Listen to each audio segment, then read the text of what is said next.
During your investigations, you're going to be collecting a lot of evidence to get to the real root causes of what happened. But are there topics that people miss, and why do they miss them? Are there taboo topics that are on the root cause tree? I think there's a lot of information that people want to gather, but there's reasons that they miss it. And Alex Paradise is here with us today to talk about this and give us a little insight into this. How are you, Alex? I'm doing really good today. All right, this is a cool topic, I think. I think some people are going to enjoy this one. Taboo categories in the taproot tree. I like that. So one of the things that kind of to get us started in this topic is kind of asking the question of, where are people going in their investigations? What kind of information are they digging into, and what's being missed? Right. And some of these things that people are missing, there's kind of taboo reasons why they're being missed. So that's kind of what we were thinking about today, and where I think we're going to go with this conversation. So what are some of those things? Well, it's a really good question to ask. What are people not looking at when you're doing investigations? And one of the ways you can figure that out is by looking at what are the common corrective actions that people are doing. Okay. So the most common corrective actions that we've seen from investigators is discipline, training, and procedures.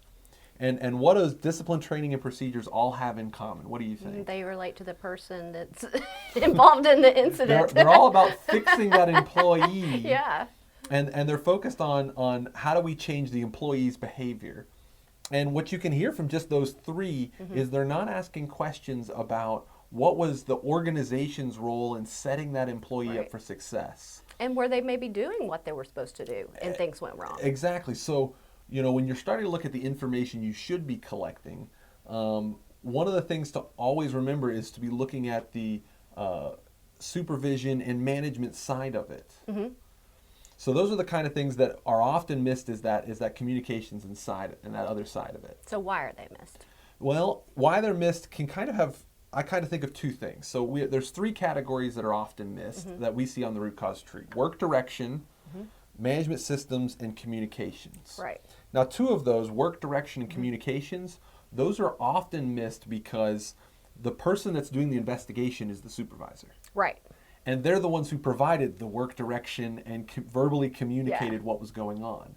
So oftentimes as an investigator, we're biased not to find fault in what we did. Well, I gave them very clear work direction. Right. They knew exactly what to do. And people don't want to blame their boss. Well, that's the other portion of it. Because the other really common taboo one is under management systems. Yeah. Talking about, was management doing what it was supposed to in communicating with people, setting up proper standards, auditing and evaluating the process, and being conservative in their decision making. And you really don't want to, it's a lot of investigators are really hesitant to come up to their bosses and say, hey, we're not allowing employees to give us feedback. Right. We're not responding to that feedback and communicating well with our employees. Or we're not making conservative decisions. Our management's not making conservative decisions. That's a very scary thing to approach to your manager. We often like to say in the Taproot course, if you're getting into management systems, you need to have all your ducks in a row. Sure. Because if you do improperly, you're blaming your boss for why this happened. And really, in reality, and what our system looks at is it's really not about blame. Right. And so that's kind of where, that becomes a taboo because they're afraid to say anything in the management system because it just sounds like I'm blaming my boss for why this happened. Well, and people like to be responsible, and they don't like to place blame on other people. It makes them feel like they're not taking responsibility for their actions and things like that. And that's a very uncomfortable. Now there are some people out there that probably like to blame people. A lot of companies like love little blame. kids.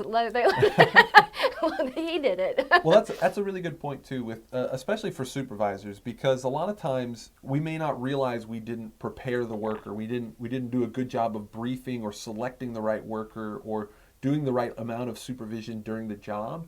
If I'm the investigator, I may not realize what I should be doing, and that's really where our system kind of tries to separate out that bias. So you might ask, we know what the taboos are because they're looking at work direction and supervision, looking at my verbal communication as an investigator, and looking at the management system. the kind of next question is, how do you deal with these taboos? Right, because and one of the things about it, while you were talking there, it made me think about it. It's a very mental game, and it's a lot of times maybe if you can start thinking about things. I mean, everybody needs to improve. You need to always be improving. So, every year when you meet with your boss, well, what are you going to do better this year? How did you change? How did you advance? And this is one of the ways that you can find out where those advancements need to take place. Yeah, and I think it's important when you're trying to address these. The first thing on this, we talk about blame. Yes. If you've got a very blame-oriented culture, when somebody makes a mistake, they're the one pinned with the problem.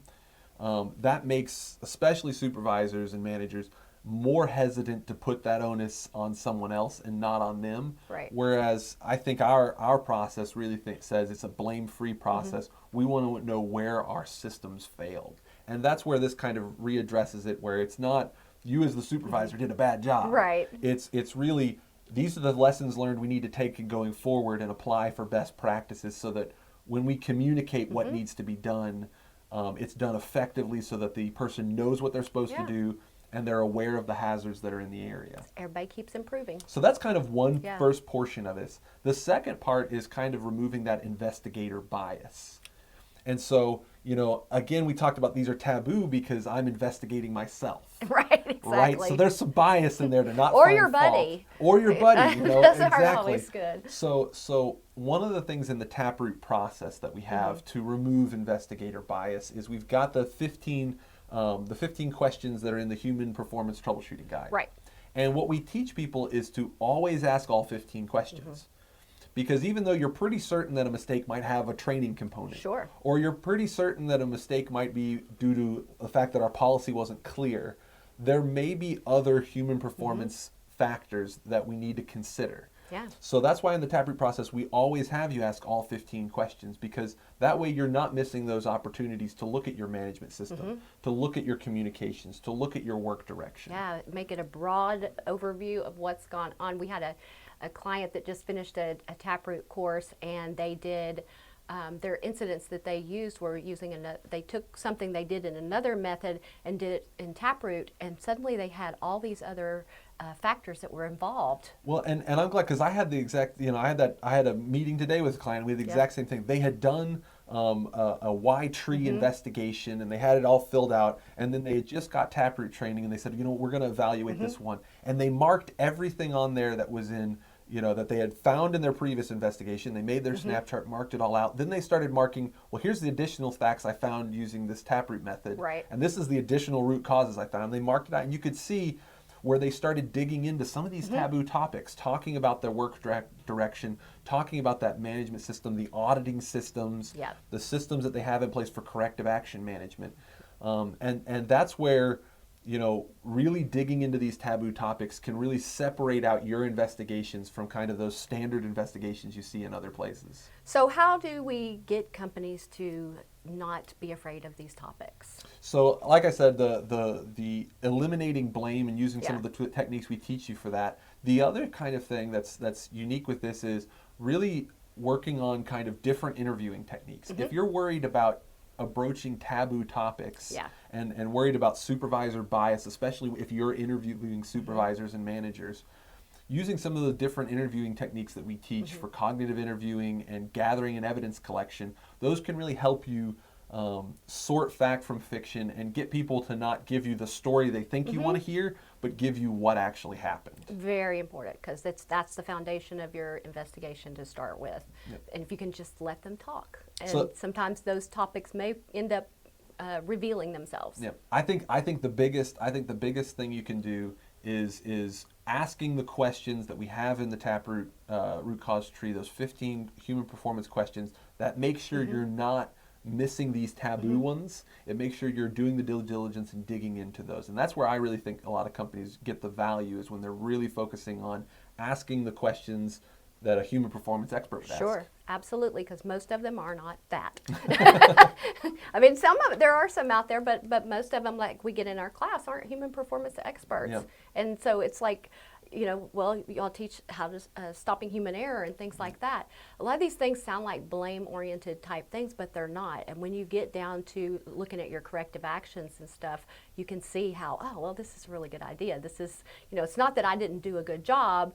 Maybe I just didn't think of that. Well, and it comes down to the way we approach root cause analysis, being that we're looking for those missing best practices or pieces, nuggets of knowledge. Exactly. That if we had these and used these and applied them, we wouldn't have had this incident. Exactly. And so that works just as well with looking at the management system and the supervisory system and the communication system. Yeah, and you can do those proactively and hopefully don't have to go through the actual investigation. And then you won't have any taboos. And then no taboos. No taboos. And nobody feels blamed or anything, and everything is great. We do live for people to do that. But if you don't know how to do that, we can teach them, can't we? Yes, we can. Alex is very good at store.taproot.com/courses. That's right. Perfect. Well, and you have to go to the shop, too, if you want to see the on-demand investigation interviewing techniques thing. Yep. There's an on-demand. We've got the on-demand course that you can take, or the bi-monthly webinars. Yep. So. Yep, and if you hold a Taproot course at your site, we can add the interviewing element to it and add an extra day, and that really does. It gives so much. Gives you so much deeper information on being able to, when you're sitting and talking to somebody, not putting them off, not making them put up a barrier, to give you all the information that you need. There's so many great things you can get information-wise that they may not have told you before because they were afraid. Yep. Yeah, so you can add that. What we're going to do to make it easy for you is we're going to put some links. We're going to put some links to how to find Taproot courses all over the world. We don't have as many as we normally have right now because of COVID, but we have some up, and they're going very successfully using social distancing and all the safety protocols that we put in place. But we will put that online. We'll let you know how to get a hold of us, because we have a lot of people here who are happy to talk to you about how you can implement Taproot, or if you're having trouble with some of these taboo topics, we've got some guys here that would be really happy to talk to you about how to get past that. We love talking to people after they've had Taproot training. Yep. And giving them tips and things like that. So even if you're Taproot trained, don't hesitate to contact us if you're running into a roadblock and need some assistance. And we're going to have our summit June 14th through the 18th. There'll be a whole lot of different breakout sessions that help you with a lot of this and about communication and things like that. So definitely check out our website for that. So we'll put all those links. Alex, thank you. We're going to make these topics not so taboo anymore. And don't forget to like, comment, subscribe, click on the doobly-doo, all the other fun things you put at the bottom. The doobly-doo. Be sure and click the doobly-doo. Yeah, absolutely. Follow us on all of our social media platforms and join us back here next week. Thank you.